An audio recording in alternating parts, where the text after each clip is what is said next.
الحمد لله وكفى وسلام على عباده الذين اصطفى أما بعد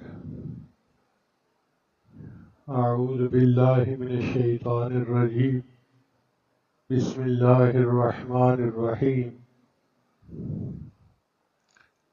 الله لا إله إلا هو الحي القيوم سبحان ربك رب العزة عما يصفون وسلام على المرسلين والحمد لله رب العالمين اللهم صل على سيدنا محمد وعلى آل سيدنا محمد وبارك وسلم. حدیث مبارکہ میں آتا ہے کہ 3 مختلف صحابہ کو ایک طرح کا واقعہ پیش آیا. پہلا واقعہ حضرت ابو ہریرہ رضی اللہ عنہ کو.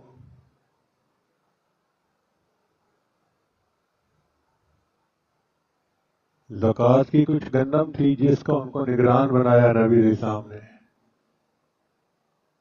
وہ فرماتے ہیں کہ میں غلے کے ڈھیر کے قریب نگرانی کر رہا تھا.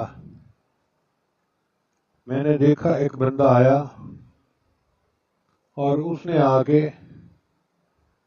اس میں سے مٹھیاں بھرنی شروع کر دی، اٹھانا شروع کر دیا. میں نے اسے پکڑ لیا. اس نے کہا کہ میں عیالدار ہوں، بڑا محتاج ہوں، بڑا ضرورت مند ہوں، پلیز مجھے چھوڑ دیں. منت سماجت کی. ابو ہریرہ فرماتے ہیں فرحیم، تو مجھے اس پہ رحم آ گیا، میں نے اس کو چھوڑ دیا. صبح نبی علیہ السلام کی خدمت میں حاضری ہوئی تو اللہ کے محبوب صلی اللہ علیہ وسلم نے پوچھا کہ بتاؤ تمہارے قیدی کا کیا حال ہے. اے اللہ کے حبیب صلی اللہ علیہ وسلم، میں نے اسے پکڑ تو لیا تھا، بڑی محنت سماجت اس نے کی، میں غریب ہوں، محتاج ہوں، ضرورت مند ہوں، تو میں نے اسے چھوڑ دیا. نبی صاحب نے فرمایا وہ پھر آئے گا.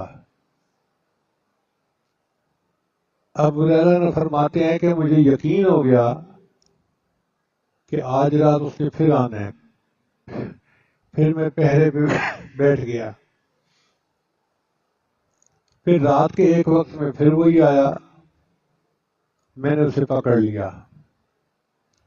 پھر اس نے محنت سماجت شروع کر دی. میرا عیال ہے اور میں بڑا محتاج ہوں، آپ مجھے چھوڑ دیں.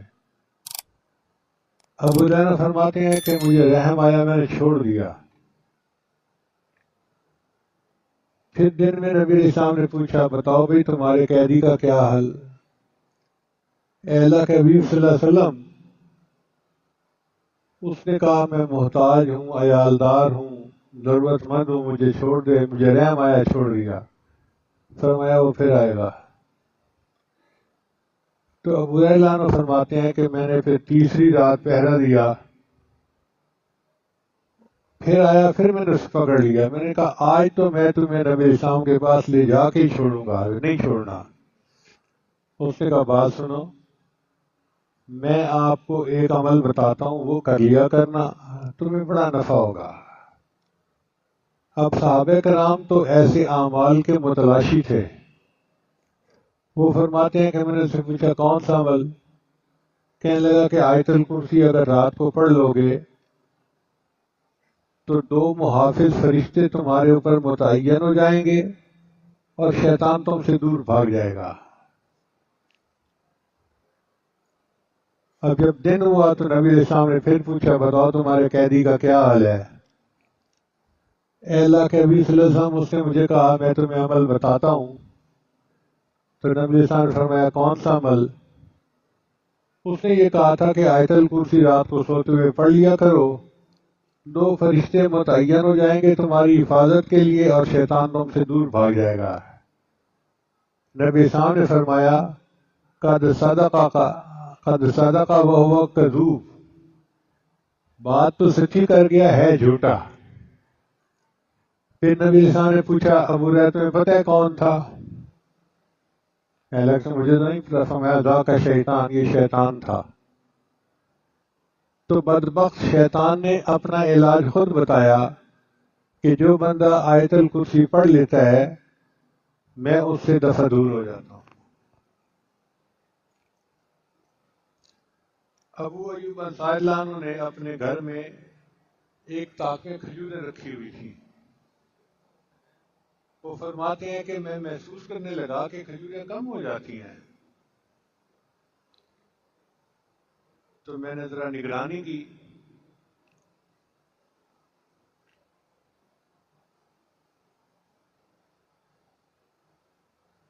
تو میں نے دیکھا کہ ایک عورت ہے رات کو جو میری کھجوریں چرا رہی ہے۔ میں نے ان سے کہا کہ تم کون ہو؟ کہنے لگی میں جن عورت ہوں۔ میں نے کہا کہ میں تو تمہیں نبی السلام کے سامنے پیش کروں گا۔ اس نے کہا کہ آپ مجھے چھوڑ دیں، میں نہیں آؤں گی۔ تو ابو الدرداء لانو نے اس کو چھوڑ دیا،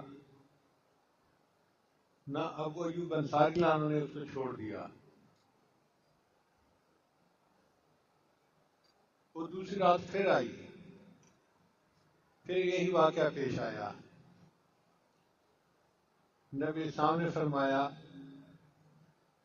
کہ وہ جھوٹی ہے، وہ پھر آئے گی۔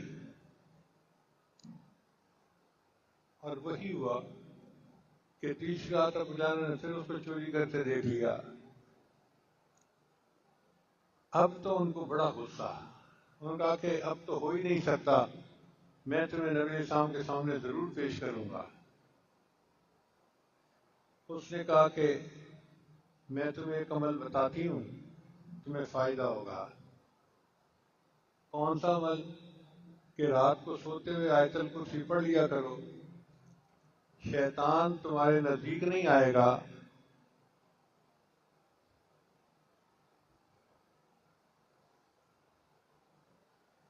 صبح نبی السلام نے پوچھا بتاؤ بھائی کیا بنا؟ جی اس نے مجھے ایک عمل بتایا تھا۔ کون سا؟ کہ رات کو سوتے ہوئے آیت الکرسی پڑھ لیا کرو۔ نبی السلام نے فرمایا صدقت و هو کذوب، بات سچی کر گئی مگر وہ جھوٹی تھی۔ تو اس کا مطلب ہے کہ شیطان بھی بھاگ جاتا ہے اور آیت الکرسی پڑھنے سے جن بھی دفعہ دور ہو جاتے ہیں۔ تیسرا واقعہ اوئی ابن کعب عنہ کو پیش آیا۔ وہ فرماتے ہیں کہ میں نے دیکھا کہ میری کھجوریں کم ہو رہی ہیں، خشک کرنے کے لیے کھجوریں رکھی ہوئی تھیں تو کم ہو جاتی تھیں۔ میں نے ایک رات نگرانی کی تو میں نے دیکھا کہ کوئی بندہ اس میں سے لپے بھر رہا ہے۔ میں نے اسے پکڑ لیا، پھر میں نے اسے پوچھا اجنیٌ ام انسیٌ، تو انسان ہے یا جن ہے؟ اس نے کہا میں جن ہوں۔ انہوں نے فرمایا تمہیں ہاتھ دکھاؤ۔ تو جیسے کتے کے ہاتھ ہوتے ہیں اس کے ہاتھ اس طرح تھے اور اس پر بال بھی تھے، یعنی انسانوں کے تو بال اتنے نہیں ہوتے، اس کے ہاتھوں پہ بال زیادہ تھے۔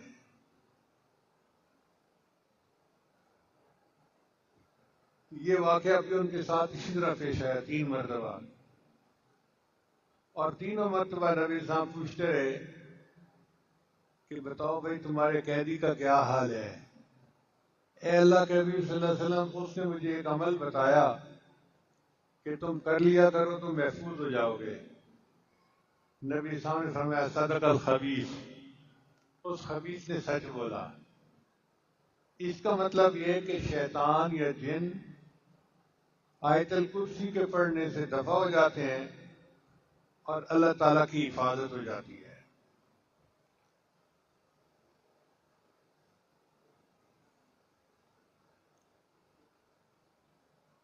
ایک حدیث مبارکہ میں آتا ہے اور یہ روایت سیدنا حسن لانو سے ہے، وہ فرماتے ہیں کہ جو بندہ نماز کے بعد آیت الکرسی کی تلاوت کر لیتا ہے وہ اگلی نماز تک اللہ کی سپرداری میں آ جاتا ہے۔ اتنی بڑی خوشخبری ہے اس حدیث مبارکہ میں۔ کوئی بندہ اللہ کی سپرداری میں آ جائے، اس سے بڑی اور گارنٹی کیا ہو سکتی ہے؟ اللہ فرماتے ہیں ان ینصرکم اللہ فلا غالب لکم، اگر اللہ تمہاری مدد کرے تو کوئی تم پر غالب نہیں آ سکتا۔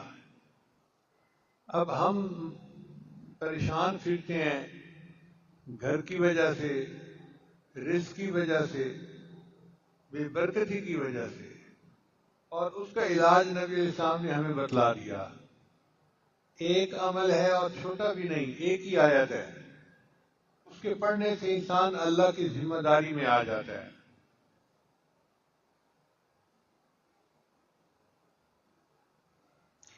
اور ایک حدیث مبارکہ میں ہے کہ ہر نماز کے بعد جو بندہ آیت الکرسی پڑھتا ہے، اس کے اور جنت کے درمیان صرف موت کا فاصلہ ہوتا ہے۔ کتنی بڑی خوشخبری ہے، اور اس عمل کو کتنا اہتمام کے ساتھ کرنا چاہیے کہ نبی علیہ السلام کی زبان فیض ترجمان سے یہ ارشاد ہو رہا ہے کہ ہر نماز کے بعد آیت الکرسی پڑھنے والے کے اور جنت کے درمیان صرف موت کا فاصلہ ہے۔ موت آئی اور جنت مل گئی۔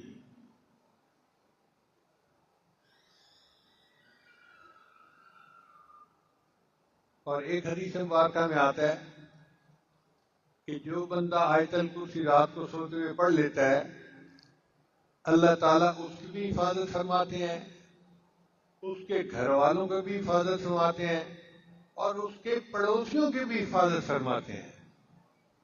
سبحان اللہ، کیا خوبصورت عمل ہے کہ بندے کی بھی حفاظت ہوتی ہے، اہل و عیال کی بھی، اور قریب کے گھر والوں کی بھی حفاظت ہو جاتی ہے اس کے بعد۔ اس لیے اس عمل کو بہت اہتمام سے کرنے کی ضرورت ہے۔ سید عائشہ جانہ فرماتی ہیں کہ ایک اجنبی آیا اور اس نے نبی علیہ السلام سے پوچھا، اے اللہ کے حبیب السلام، میرے رزق میں برکت نہیں ہے۔ یہ وہ شکایت ہے جو ہر بندہ ہی تقریباً آج کر رہا ہے۔ تو نبی علیہ السلام نے فرمایا کہ آیت الکرسی کہاں گئی؟ اگر تم آیت الکرسی پڑھ لو گے تو اللہ تمہارا کھانے اور سالن کے اندر برکت عطا فرما دیں گے، یعنی تم جتنا پکاؤ گے اہل خانہ اس کو سیر ہو کر کھائیں گے، ان کو کمی نہیں محسوس ہوگی۔ ہم اپنے وسائل کی کمی کا تو شکوہ کرتے رہتے ہیں، تنخواہ تھوڑی ہے، فلاں ہے، فلاں ہے، فلاں ہے، اس طرف دھیان نہیں جاتا کہ ہم آیت الکرسی پڑھیں تاکہ ہمارے رزق میں برکت پیدا ہو جائے۔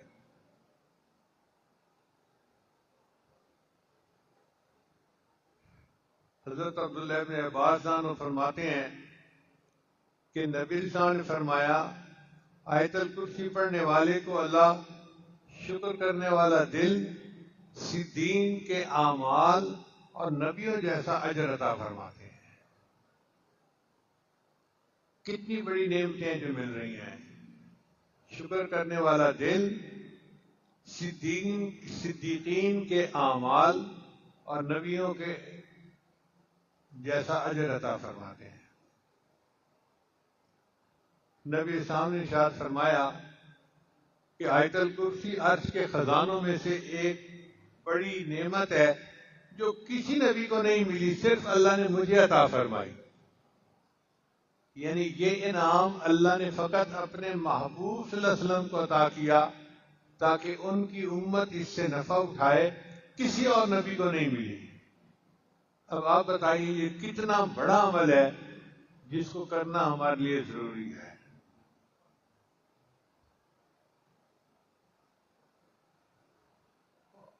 ایک حدیث مبارکہ میں ہے کہ نبی اسلام نے ایک صحابی سے پوچھا کہ قرآن مجید کی عظیم ترین آیت کون سی ہے؟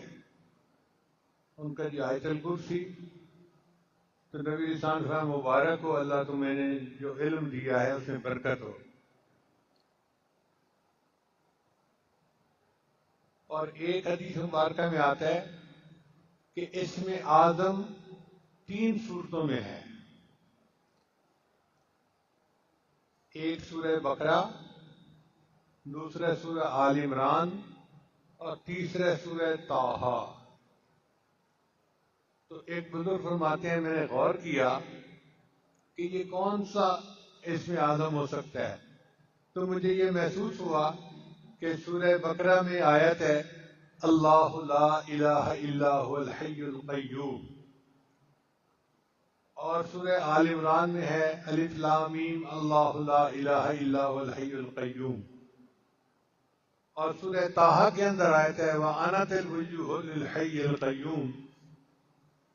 تو وہ فرماتے ہیں کہ میرا یہ گمان ہے کہ الحی القیوم یہ اللہ تعالیٰ کا اسم اعظم ہے، اس لیے ہم نے محراب میں یا حی یا قیوم لکھ کے لگایا ہے کہ بعض مفسرین کے نزدیک یہ اسم اعظم ہے۔ ہمارے بزرگوں نے اس کو مزید آگے نکھارا، وہ فرماتے ہیں کہ نہیں، جو اسم اللہ ہے وہ اسم اعظم ہے۔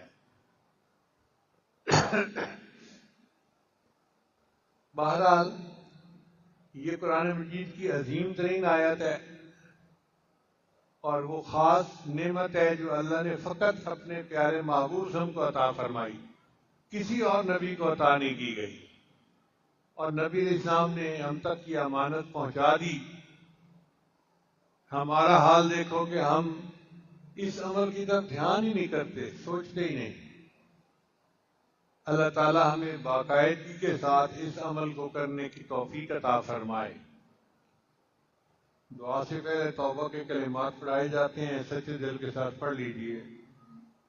الحمدللہ وکفی وسلام علی عبادہ الذین اصطفی، اما بعد۔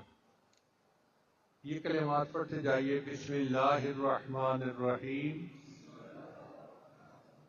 لا الہ الا اللہ محمد الرسول اللہ،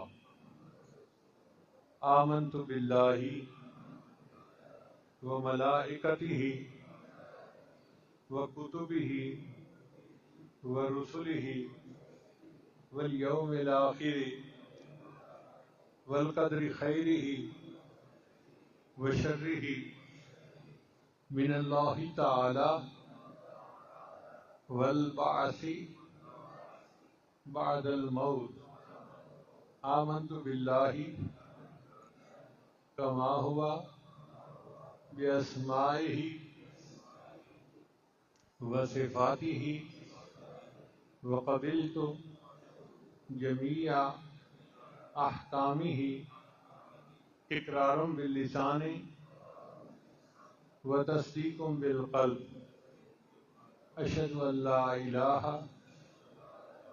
الا اللہ واشہد ان محمدا عبدہ ورسولہ، استغفر اللہ ربی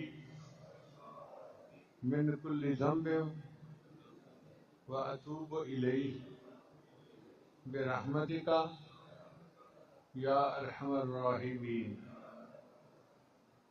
ان کلمات کو پڑھنے سے ہم تو بتائے ہو چکے ہیں، 5 اعمال ہیں، ان کو کریں گے تو اللہ تعالیٰ دل کو منور کریں گے۔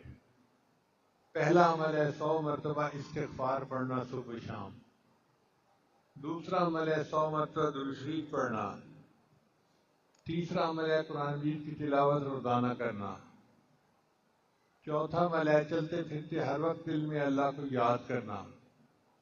اور 5واں ہے مراقبہ کرنا۔ مراقبہ تمام اعمال کا لب لباب اور نچوڑ ہے۔ طریقہ بہت آسان ہے۔ جب صبح شام نماز پڑھ کے فارغ ہوں تو تھوڑی دیر کے لیے اللہ سے لو لگا کے بیٹھیں کہ اللہ کی رحمت آ رہی ہے، میرے دل میں سما رہی ہے، میرے دل کی ظلمت اور سیاہی دور ہو رہی ہے، اور میرا دل اللہ اللہ اللہ بول رہا ہے، میں سن رہا ہوں۔ زبان سے نہیں پڑھنا، دل پڑھ رہا ہے، میں سن رہا ہوں، یہ گمان کرنا ہے۔ اور حدیث مبارکہ میں آتا ہے انا عند ظن عبدی بی، میں بندے کے ساتھ اس کے گمان کے مطابق معاملہ کرتا ہوں۔